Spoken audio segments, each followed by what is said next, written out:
हिंदी पाठ 7 दान का हिसाब। आज हम पाठ को सही तरीके से पढ़कर समझेंगे। एक राजा था। वह यूं तो कपड़ों पर हजारों रुपए खर्च कर देता था, पर दान के वक्त उसकी मुट्ठी बंद हो जाती थी। एक बार उसके देश में अकाल पड़ गया। लोग भूख प्यास से मरने लगे। लोगों ने राजा से मदद मांगी तो राजा ने मदद करने से मना कर दिया। इधर अकाल का प्रकोप फैलता ही जा रहा था। न जाने रोज कितने ही लोग भूख से मरने लगे। लोगों ने राजसभा में गुहार लगाई, दुहाई महाराज, आपसे ज्यादा कुछ नहीं चाहते, सिर्फ 10,000 रुपए हमें दे दें तो हम आधा पेट खाकर भी जिंदा रह जाएंगे।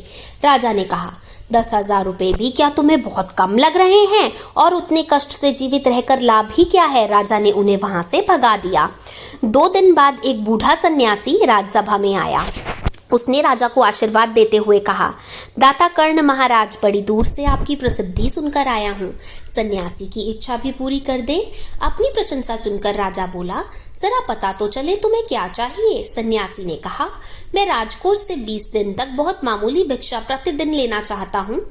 मेरा भिक्षा लेने का नियम कुछ इस प्रकार है, मैं पहले दिन जो लेता हूँ दूसरे दिन उसका दुगना, फिर तीसरे दिन उसका दुगना, फिर चौथे दिन तीसरे दिन का दुगना लेता हूँ।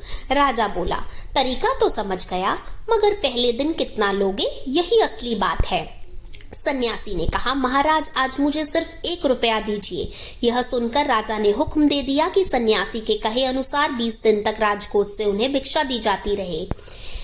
अगले 2 हफ्ते तक भिक्षा देने के बाद भंडारी ने हिसाब देखा और हिसाब देखकर वह हड़बड़ाता हुआ मंत्री के पास पहुंचा। मंत्री ने पूछा, कुल मिलाकर कितना हुआ? भंडारी ने हाथ जोड़कर कहा, जी 10,48,575 रुपए। मंत्री ने हिसाब देखा और हिसाब देखकर उसे चक्कर आ गए और वह भागता हुआ राजा के पास पहुंचा। महाराज, राजकोष खाली होने जा रहा है। सन्यासी को आपने भिक्षा देने का हुक्म दिया है। मगर इस प्रकार सन्यासी ने राजकोष से करीब 10 लाख रुपए झटकने का उपाय कर लिया है। राजा ने गुस्से से हिसाब देखा और वह बेहोश हो गया। सन्यासी के आते ही राजा उसके पैरों पर गिर पड़ा, बोला, दुहाई है सन्यासी महाराज, मुझे इस तरह जान माल से मत मारिए। जैसे भी हो एक समझौता करके मुझे वचन से मुक्त कर दीजिए। सन्यासी ने गंभीर होकर कहा, इस राज्य में लोग अकाल के मारे मर रहे हैं। मुझे उनके लिए केवल 50,000 रुपए चाहिए। वह रुपया मिलते ही मैं समझूंगा मुझे मेरी पूरी भिक्षा मिल गई।